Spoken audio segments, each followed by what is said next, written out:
హైవర్స్ second power channel. తెలంగాణలో ఇక మీదట బెనిఫిట్ షోలు అండ్ టికెట్ రేట్స్ హైక్ అనేది ఉండవు అని జెప్పేసి రేవంత్ రెడ్డి గారు అనౌన్స్ చేయడం మనం చూస్తున్నాం. మరి ఇది ఎటువంటి పరిణామాలు అంటే వచ్చే అప్‌కమింగ్ పాన్ ఇండియన్ సినిమాలు గావచ్చు, లేకపోతే బిగ్ బడ్జెట్ సినిమాలు కావచ్చు, వీటిపై ఎటువంటి ప్రభావాన్ని చూపిస్తుంది? అంటే మేజర్‌గా ఇటువంటి ఇండస్ట్రీలో ఎటువంటి పరిణామాలు రావడానికి సంధ్య థియేటర్ ఇష్యూనే కారణం అనుకోవచ్చా? మరి అల్లు అర్జున్ గారి పట్ల మిగతా హీరోలు కూడా కాస్త అసహనంగా ఉన్నారన్న వార్తలు కూడా వైరల్ అవ్వడం చూస్తున్నాం. ఎంటైర్‌గా ఈ పరిణామాలను ఏ విధంగా చూడొచ్చు? ఇప్పుడు ఇదే అంశం మీద డిస్కస్ చేయడానికి ప్రెజెంట్ మనతో పాటు 'బందూక్' మూవీ డైరెక్టర్ లక్ష్మణ్ మురారి గారు ఉన్నారు. వారితో ఒకసారి డిస్కస్ చేసి తెలుసుకుందాం. సార్ నమస్కారం సార్. నమస్తే సార్, సంధ్య థియేటర్ ఇష్యూ తర్వాత సినిమా ఇండస్ట్రీలో ఎంతో కొంత గజిబిజిగా మారిపోయింది. ఆ తర్వాత రేవంత్ రెడ్డి గారితో మొన్న మీటింగ్ ఏర్పాటు చేసుకున్నారు. సినిమా ఇండస్ట్రీకి సంబంధించి చాలా చర్చించి అప్పుడు ఆయన చెప్పేసారు బెనిఫిట్ షోలు ఉండవు, టికెట్ రేట్స్ హైక్ కూడా ఉండవు. కాకపోతే ఆయన గ్లోబల్ స్థాయిలో తెలుగు సినిమా ఇండస్ట్రీ విస్తరించే విధంగా ప్రయత్నాలు చేస్తామని చెప్పేసి హాలీవుడ్ వాళ్ళు కూడా హైదరాబాద్‌కి వచ్చి సినిమా షూటింగ్ చేసుకునే విధంగా కూడా ఏర్పాట్లు చేస్తామని ఆయన అనౌన్స్ చేశారన్నారు. మరి మేజర్‌గా అయితే బెనిఫిట్ షోలు, టికెట్ రేట్స్ అయితే హైక్ ఉండదన్నారు. ఇది ఎటువంటి పరిణామాలకు దారి తీయొచ్చు అంటే మిగతా సినిమాల పైన మీరేం చెప్తారు సార్ దీనిపైన? యాక్చువల్గా ఈ ఒక సినిమా ప్రివ్యూ కోసమని హ్మ్. ఆ రోజు హీరో సినిమా తాలూకు హీరో వెళ్ళడం, ఆడ తొక్కిసలాట జరగడం, ఒక స్త్రీ చనిపోవడం చాలా దురదృష్టకరం. అందరికి సంతాపం వాళ్ళ ఫ్యామిలీకి. సో ఆ ఫ్యామిలీకి ఎవరు ఎంత సపోర్ట్ చేసినా ఎండ్ ఆఫ్ ద డే కష్టం అనుభవించేది అతనే కాబట్టి తనకు మనోధైర్యం ఇవ్వాలని కోరుకున్నాం ఫస్ట్. నెక్స్ట్ ఒక బెనిఫిట్ షో వల్ల బెనిఫిట్ ఎవరికి అవుతుంది అనేది పాయింట్ ఇక్కడ. ఓకే. ఎందుకంటే ఇప్పుడు సినిమా బడ్జెట్లో ఎంత లావిష్గా చేసినా హీరో డైరెక్టర్ రెమ్యునరేషన్స్ అనేది పక్కన పెడితే చాలా తక్కువ అవుతుంది. ఇప్పుడు వాళ్ళు 500 కోట్ల సినిమా అనుకున్నప్పుడు దాంట్లో రెమ్యునరేషన్స్ వచ్చి 350 నుంచి 400 కోట్ల రెమ్యునరేషన్స్ ఉంటుంది. సో మిగతా ఖర్చంతా కేవలం 100 కోట్ల సినిమా 100 కోట్లు ఖర్చు పెడితే చాలా పెద్ద సినిమా చేయొచ్చు. హీరోలది డైరెక్టర్ల రెమ్యునరేషన్ తీసేస్తే మిగతాదంతా లాభమే. సో ఈ బెనిఫిట్ షో అనేది ఒక బెనిఫిట్ షో ఒక రోజు ముందు 3 షోస్ కానీ 2 షోస్ కానీ స్టేట్ మొత్తం వాళ్ళు చేసుకుంటే ఒక 50 కోట్ల నుంచి 100 కోట్ల వరకు రెవెన్యూ ఎక్స్పెక్ట్ చేయొచ్చు అనేది ప్రొడ్యూసర్స్ వాదన. ఓకే. సో దానివల్ల ఒకటేమో గవర్నమెంట్కి ట్యాక్స్ వస్తుంది, అది దట్ ఈస్ మంచి పరిణామం, అదే గవర్నమెంట్కు ట్యాక్స్ రూపంలో వస్తుంది. ఇంకొకటి ఏంటంటే డైరెక్టర్కి, హీరోకి, ప్రొడ్యూసర్కి షేర్ పోతుంది అంతే అక్కడ. ఓకే. సో బెనిఫిట్ షో పెట్టినప్పుడు ఆ సినిమాకు పనిచేసిన ఆర్టిస్ట్కి కానీ, ఆ సినిమాకు పనిచేసిన టెక్నీషియన్స్కి కానీ, ఆ సినిమాకు పనిచేసిన నాన్ స్కిల్ లేబర్ అని ఉంటారు, ఆ నాన్ స్కిల్ వాళ్ళు ఏంటంటే లైట్ మెన్స్ కానీ లేకపోతే కొంచెం చిన్న స్థాయిలో పనిచేసే వాళ్ళకి ఏమైనా అడిషనల్ బెనిఫిట్ అవుతుందా? Nothing. So benefit show revenue ఏం చేస్తున్నారు అంటే హీరోకి, డైరెక్టర్కి లేకపోతే లావిష్నెస్ ని పెంచడం కోసం చేసే ప్రయత్నం. ఓకే. ఇంకొకటి ఇక్కడ చాలా అంతమంది డిమాండ్ ఉన్నప్పుడే సప్లై జరుగుతుంది. ఏ బిజినెస్, నాట్ ఓన్లీ సినిమా, మీరు ఏ బిజినెస్ అన్నా తీసుకోండి, దాని డిమాండ్ ఉన్నప్పుడే దాని సప్లై ఉంటుంది. ఇప్పుడు నేను ఒక సినిమా చేసి ఇంకోరు ఒక సినిమా చేసి నేను కూడా 500 కోట్ల రెవెన్యూ చేయాలంటే చేయగలుగుతామా? బెనిఫిట్ షోస్ కేవలం సిరీస్, దానికి ఉన్న బ్రాండ్, ఆ సినిమాకున్న బ్రాండు, ఆ సినిమాకున్న హిస్టరీ మీదనే బెనిఫిట్ షోస్ అనేది పోతాయి. ఓకే.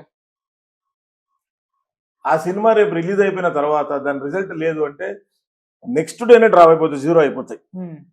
సో ఇప్పుడు ప్రొడ్యూసర్స్ పాయింట్ ఆఫ్ వ్యూ ఏంటిదంటే చాలా తక్కువ టైంలో ఎక్కువ సంపాదన రాబట్టుకోవాలి. ఇప్పుడు ఇంతకుముందు 100 డేస్లు, 200 డేస్లు, 175లు మన తెలుగు సినిమాలే కాదు, హాలీవుడ్ సినిమా, బాలీవుడ్ సినిమాలు ఈ రోజు కూడా దిల్వాలే దుల్హనియా లే జాయేంగే 25 సంవత్సరాల రికార్డ్ బ్రేక్ చేసింది. అది ఒక single theatre still running. So అలాంటివి ఎప్పుడు జరుగుతాయి అంటే నీకు సినిమా బాగుంది బాగలేదన్న విషయం ప్రజలకు చేరడానికి కూడా నీకు 10 రోజులు పట్టాలి. ఇప్పుడు అది కాదు కదా. సినిమా రిలీజ్ అయిన 3వ గంటకి వాడు మొత్తం సీన్ టు సీన్ పెట్టేస్తున్నాడు ప్రేక్షకుడు, మన రివ్యూవర్. అది ఛానల్ ఉండొచ్చు, యూట్యూబర్ ఉండొచ్చు, లేకపోతే మెయిన్ స్ట్రీమ్ మీడియా ఉండొచ్చు, ఎవరైనా ఉండొచ్చు. సో అలాంటప్పుడు ప్రొడ్యూసర్ పాయింట్ ఆఫ్ వ్యూ ఏమున్నది అంటే నా సినిమా మంచిగుందా చెడ్డగున్నదా ఒపీనియన్ ప్రజలకు తెలియక ముందే ప్రజలందరూ నా సినిమా చూసేయాలి ముందు. ఫస్ట్ 3 రోజుల్లో బ్రేక్ అయిపోవాలి. సో ఆ కోణంలోనే ఈ బెనిఫిట్ షోస్ అనేది జరిగేది ఉంటుంది. బెనిఫిట్ షో ఒక్క బెనిఫిట్ షో వల్ల ఒకరు చనిపోయారు కాబట్టి బెనిఫిట్ షో బంద్ చేస్తున్నాం అనేది చాలా ఇమ్మెచ్యూరిటీ స్టేట్మెంట్ అది. ఆయన పత్రికా ముఖంగా ఈవెన్ మన అసెంబ్లీలో చెప్పిండు సీఎం గారు. అసెంబ్లీలో చెప్పి నాకు చాలా అంటే అసెంబ్లీలో చర్చించాల్సిన విషయాలు చాలా ఉంటాయి. ఇది ఒక్క చిన్న విషయం ఇది. సో దాన్ని అంత పెద్ద చర్చ నాకు అనిపించలేదు. నిన్న మీటింగ్ జరిగిన తర్వాత మీరు అడిగే క్వశ్చన్కి ఎవరి దగ్గర ఆన్సర్ లేదు. నిన్న దిల్ రాజు చెప్పిందే సీఎం చెప్పిండని చెప్తున్నాడు. How can we believe Dil Raju voice? CM గారు ఇది చెప్పారు అని అన్నాడు కదా. దిల్ రాజు మాటకు నేను ఎందుకు నమ్మాలి? అంతే కదా. బీయింగ్ ఎఫ్డిసి చైర్మన్ చెప్పిండు, బీయింగ్ ఎఫ్డిసి చైర్మన్ సీఎం గారు ఇలా చెప్పారు అని ఆయన చెప్పిండు కదా. అని మళ్ళీ ఏమంటున్నాడు, మీకు బెనిఫిట్ షోస్ అనేది చాలా చిన్న విషయము. సో మనం ఆయన చెప్పిన మాటనే బెనిఫిట్ షో చిన్న విషయం అంటే నేను ఫస్ట్ ఖండించింది కూడా అంతే. బెనిఫిట్ షో అనేది చాలా చిన్న విషయం. సో ఇంకా మన తెలుగు సినిమా బాలీవుడ్కి వెళ్తుందా, హాలీవుడ్కి వెళ్తుందా, ఇంటర్నేషనల్కి వెళ్తుందా, ఇదంతా ఏమవుతుంది అంటే ఇప్పుడు ఇంటర్నెట్ యుగం వచ్చిన తర్వాత నువ్వు చెప్పకుండా వెళ్తుంది. మళ్ళీ అక్కడ డిమాండ్ పెరిగి రిలీజ్ రోజు మళ్ళీ కొట్టుకొని టికెట్ల మీద కొనుక్కుంటే నీకు అప్పుడు సినిమా వెళ్తుంది. ఇప్పుడు నువ్వు యూట్యూబ్ లో మనం వేసిన యూట్యూబ్ లో చిన్న వీడియో వేసినా కూడా ప్రపంచంలో వాడు ఎక్కడున్నా కూడా చూడొచ్చు కదా. అది కూడా ఇంటర్నేషనల్కి వెళ్ళిపోయింది కదా. ఇది కొత్తగా వెళ్ళేదేమో చెప్పండి ఇక్కడ నాకు. మన ఇంటర్వ్యూ జరుగుతున్నది, ఈ ఇంటర్వ్యూని చూడడానికి ప్రపంచం మొత్తం వెయిట్ చేస్తున్నది అంటే అది డిమాండ్. సో ఆ డిమాండ్ ఉన్నప్పుడు ఆర్టిస్ట్ కు, ఆ డిమాండ్ ఉన్న డైరెక్టర్ కు మాత్రమే, ఆ డిమాండ్ కున్న క్రియేటర్ కు, ఆ డిమాండ్ కున్న ప్రొడ్యూసర్ కి మాత్రమే జరుగుతుంది అది. సో మనము సడన్ గా చేయాలంటే జరగదు. ఇప్పుడు ఇండియాలో గజనీ అనే సినిమా 100 crores చేయాలన్నప్పుడు అందరు షాక్ అయినాం. గజనీ సినిమా అప్పుడు మేము యాక్టివ్గా ఉన్నాం. సో అమీర్ ఖాన్ గారు, మన గీతా ఆర్ట్స్, ఇది అల్లు అరవింద్ గారే చేశారు అది కూడా. సో 100 crores చేస్తారంటే ఇండియన్ సినిమా 100 crores చేయడం ఏంటి అన్న. ఈరోజు అదే అల్లు అరవింద్ గారు, అదే అల్లు ఫ్యామిలీ నుంచి వచ్చిన హీరో 700 హిందీ మార్కెట్ ని 700 దాటి చేసి ఈరోజు వరల్డ్ వైడ్ గా 1700 దాకా చేసిందని చెప్తుంది. సో ఇప్పుడు ఇది ఏమి చేయకుండానే పోయింది కదా. ఏది బాలీవుడ్ ప్రయత్నం చేయలే, హాలీవుడ్ ప్రయత్నం చేయకుండా మీరు ఇప్పుడు ఈ సీఎం గారు రాకముందు అంటే ఆయన వచ్చి కూడా 1 year అవుతుంది కాబట్టి ఈ పుష్ప అనే ఫ్రాంచైజీస్ ఏంటి గత 3 years నుంచి 4 years నుంచి దానికి బ్రాండ్ వాల్యూ క్రియేట్ అవుతుంది. ఫస్ట్ పుష్ప 1 వచ్చేసి చాలా మాసివ్ హిట్, అంటే మాసివ్గా జనాలు ఆదరించారు కాబట్టి people are expecting that Pushpa 2లో ఇంకేదో జరగబోతుంది అని చెప్పి ఎవ్రీవన్. బాహుబలి అప్పుడు ఆ క్రేజ్ వచ్చింది, ఆ బాహుబలి కంటే ఎక్కువ క్రేజ్ పుష్ప 2కి వచ్చింది. సో అలాంటప్పుడే ఈ బెనిఫిట్ షోస్ వాల్యూ పెరుగుతుంది. ఇప్పుడు నేను రేపు హీరోగా అయితే నువ్వు డైరెక్టర్ గా, ఆయన ప్రొడ్యూసర్ అయితే ముగ్గురం సినిమా చేద్దాము, బెనిఫిట్ షో వేసుకుందామంటే అరే అసలు షోకే రారు జనాలు, బెనిఫిట్ షోకి ఎందుకు వస్తారు? సో బెనిఫిట్ షో అనేది కేవలం హీరోకు, ఆ ప్రాజెక్టుకి, ఆ డైరెక్టర్ కు, ఆ ప్రొడ్యూసర్ కు ఉన్న వాల్యూ ప్రకారమే బెనిఫిట్ షో అవుతుంది. కాబట్టి ఆయన ఇంకా ఇక్కడ కమింగ్ టు ద పాయింట్ ఏంటంటే టికెట్ రేట్స్ హై అంటున్నాం.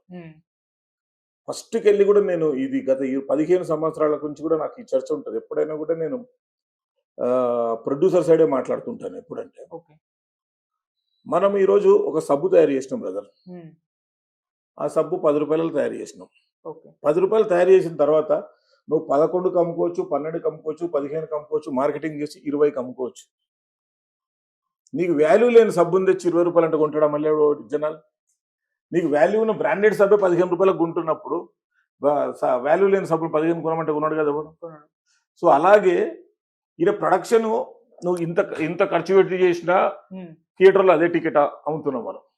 300 కోట్లు పెట్టిన సినిమాకి అదే, 3 లక్షలు పెట్టిన సినిమాకి అదే, 3 కోట్లు పెట్టిన సినిమాకి అదే రేట్ అన్నప్పుడు ఇన్వెస్టర్ యాజ్ ఎ మ్యానుఫ్యాక్చరర్ ఒక సినిమాని మన వస్తువు అనుకుంటే as a manufacturer he is having all the rights to sell his project it is comfortable rate. For that he is paying as per the government tax. ఇప్పుడు నేను ఒక ticket 100 రూపాయలు ఇస్తే నాకు 20% ట్యాక్స్ గవర్నమెంట్కి పోతున్నది అంటే దాన్ని 1000 రూపాయలు చేస్తే 200 రూపాయలు పోతుంది కదా. Why we are breaking revenue, government రెవెన్యూని ఎందుకు నువ్వు బ్లాక్ చేస్తున్నావు అక్కడ? సింపుల్. ఇప్పుడు బెనిఫిట్ షో వల్ల అత్యధికంగా లాభం పొందేది హీరో, డైరెక్టర్, ప్రొడ్యూసర్, తర్వాత గవర్నమెంట్. సో గవర్నమెంట్ రెవెన్యూని ఎందుకు లాస్ చేస్తాం అనేది ఒక పాయింట్ ఉన్నది. ఇంకోటి, ఎవడు తయారు చేసుకున్న సినిమాకి వాడి ఇష్టం ఉన్న రేటు పెట్టుకునే అధికారం ఎందుకు లేదు అని అడుగుతున్నాను. లేదు కాదు, ఎందుకు ఉండకూడదు? ఇప్పుడు 100 రూపీస్ టికెట్ పెడితే మీకు మీకు ఇంతనే ట్యాక్స్ వసూలు చేస్తాము, 1000 రూపాయల టికెట్ తీసినా కూడా ఇంతే వసూలు చేస్తాం కాబట్టి మీరు 100కి అమ్మాలని కాదు కదా. మీరు ఏ రేటు పెడితే అంత పర్సెంటేజ్ ఆఫ్ ట్యాక్సే వస్తున్నది కదా మీకు. Entertainment tax, they are government taking entertainment tax whichever we are paying the higher side of the ticket rate. And sir, middle class families, normal audience అంతా పెట్టి వెళ్ళలేని, అంటే ఒక ఫ్యామిలీతో చూడాలి అంటే వాళ్ళ పర్సు ఖాళీ చేసుకోవాల్సిన పరిస్థితి ఏర్పడే వరకు వెళ్తున్నాయి ticket rates. Who are claiming that you should must watch this movie? తప్పకుండా ఈ సినిమా చూడాలని నోరు క్లెయిమ్ చేస్తున్నారు, అదొకటి చెప్పండి. వాళ్ళకే డిసైడ్ అవుతుంటారు, అంటే అభిమానం కొద్దిగా వెళ్తూ ఉంటారు అలా. అదంతా పక్కన పెట్టు బ్రదర్, అభిమానం ఇదంతా ఓకే, దాన్ని కూడా మనం యాక్సెప్ట్ చేద్దాం. అభిమానం ఉన్నది, సినిమా హీరో అంటే పిచ్చి, ఇదంతా పక్కన పెడితే పర్సనల్ గా మనం సినిమాకి వెళ్ళి తర్వాత ఆ 2-3 గంటలు ఒక తెలియని ఉద్వేగానికి లోనవుతాం. సో ఆ ఉద్వేగం ఎంజాయ్ చేయడానికి మనం పోతున్నాం. అందుకే చెప్తున్నాను, cinema is a entertainment. whichever the government is taking the tax from audience, that is entertainment tax. Not purchase tax, not sales tax, not GST. That is taking government entertainment tax వసూలు చేసుకుంటాం. Okay. So అలాంటప్పుడు government loss ఎందుకు చేసుకుందాం అనేది question. ఈ నిన్న జరిగిన meeting లో రిప్రజెంటేటివ్ గా దిల్ రాజు మాట్లాడారు. నిన్న అక్కడ సీఎం గారు మాట్లాడలేని, ప్రెస్ కు మాట్లాడలేని అంశాలు ఏమన్నా ఉంటే కన్సర్న్ మినిస్టర్ కూడా ఉన్నారు అక్కడ. ప్రస్తుత సీఎంతో పాటు ప్రస్తుత ఫిల్మాటోగ్రఫీ మినిస్టర్ కోమటిరెడ్డి గారు కూడా ఉన్నారు. ఈ can also address the press. Okay. మళ్ళీ డిప్యూటీ సీఎం గారు కూడా ఉన్నారు. మళ్ళీ అది కాకుండా మళ్ళీ సినిమా గురించి సినిమా పర్సన్ తోటి మాట్లాడిస్తే definitely will speak his favour only కదా. Otherwise that is a government programme, government official has to address the media అని నేను అనుకున్నాను. దిల్ రాజు గారు మాట్లాడగానే దాని మీద కొంచెం నాకు అంత పెద్దగా ఎక్కలేదంటే, ఎందుకు అంటే సీఎం గారు మాకు బాధ్యత చెప్పారు, సీఎం గారు ఇది చెప్పారు, అది మీకు చెప్పిండు. మీ 10 మందే కాదు కదా ఇండస్ట్రీ. ఈరోజు అని ఎఫ్డీసీలో ఈరోజు ఉంటారు, 2 years అయితే ఆయన వెళ్ళిపోతాడు. నేను ఎఫ్డీసీ అయితే, నువ్వు ఎఫ్డీసీ అయితే, తను ఎఫ్డీసీ అవుతారు. అప్పుడు ఆ రోజు దిల్ రాజు సీఎం గారు ఆయన సీక్రెట్ గా ఈ 30 మందికి చెప్పినది మెమోరాండం కూడా రిలీజ్ చేయలేదు. సీఎం గారు చెప్పారని రిప్రజెంట్ చేస్తున్నారు. కానీ నేను మార్నింగ్ నుంచి అడిగిన, ఏదన్నా ఇప్పుడు మినిట్స్ ఆఫ్ ఎజెండా ఉంటుంది కదా, మీటింగ్ ఎజెండా మినిట్స్ ఏమైనా ఇచ్చినంటే కూడా ఎవరికి ఇవ్వలేదు అన్నారు. ఎందుకంటే ఆ రోజు ఒకవేళ మినిట్స్ ఇచ్చింటే, ఎజెండా మీటింగ్ ఎజెండా మినిట్స్ ఇచ్చింటే ఏంటంటే ఆ రోజు ప్రతిపాదించడం జరిగింది అనేది తెలిసేది. సో అది కూడా లేదు. సీఎం గారు 10 మందికి చెప్పారంట. ఆ విషయాన్ని ఎఫ్డీసీ చైర్మన్ హోదాలో ఉన్న దిల్ రాజు గారు ప్రస్తుతం తను ప్రెస్కి చెప్పాడు. అది నేను కరెక్ట్ గా అనిపించింది నాకు. లేదా మినిట్స్ ఉంటే ఆ కాపీ ప్రెస్కి ఇచ్చి ఉంటే we have all the rights to speak tomorrow అంటే మళ్ళీ నేను గవర్నమెంట్ని క్వశ్చన్ చేయొచ్చు. మీరు ఇప్పుడు హాలీవుడ్ చేయడానికి ఏం చేయాలనుకుంటున్నారు? ఇప్పుడు హాలీవుడ్లో మన సినిమా వెళ్ళి హాలీవుడ్లో వెళ్ళాలన్నా, హాలీవుడ్లో వచ్చి ఇక్కడ చేయాలన్నా, 2 పాయింట్స్ రైట్. అంటే అవతార్ లాంటి సినిమాలు వచ్చి 20 సంవత్సరాలు, 16-17 సంవత్సరాలు అవుతున్న అవతార్ వరకు ఎప్పుడో హైదరాబాద్లో జరిగింది, ఎప్పుడో ఇండియాలో జరిగింది. 2012 లాంటి సినిమాల వరకు ఎప్పుడో, అంటే హాలీవుడ్ సినిమాల production graphics part Hyderabad pan ఇండియాలో మొత్తం జరుగుతూనే ఉంటుంది. సో కొత్తగా షూటింగ్ కోసమే వాళ్ళు స్టార్ రావాలి అంటే వాళ్ళకి ఇవ్వాల్సిన ఇన్ఫ్రాస్ట్రక్చర్ ఇవ్వాలి. ఇప్పుడు అది nothing but software. Why software companies coming in to the India, coming in to the Hyderabad? We have a good environment here, so that they will come. Google వస్తుంది, అమెజాన్ వస్తుంది, ప్రతి ఒక్క company they will come here. So ఇక్కడున్న infrastructure ప్రకారం so government ఏం చేస్తున్నది అనేదాన్ని మళ్ళీ ఆయన 15 రోజుల వ్యవధి పెట్టి, మళ్ళీ 15 రోజుల తర్వాత మళ్ళీ మేము చర్చించుకొని గవర్నమెంట్ వాటా ఎంత ఉంటుంది, ప్రొడ్యూసర్ వాటా ఎంత ఉంటుంది, లేకపోతే ఎవరికైనా స్టూడియోకి గవర్నమెంట్ ఇంతకుముందు చాలా సార్లు కూడా స్టూడియోల కోసము గవర్నమెంట్ ఇన్వెస్టర్స్కి సదుపాయం కింద బేసిక్గా ల్యాండ్ ఇస్తుంటుంది. అలాంటి ప్యాకేజెస్ ఇచ్చినప్పుడు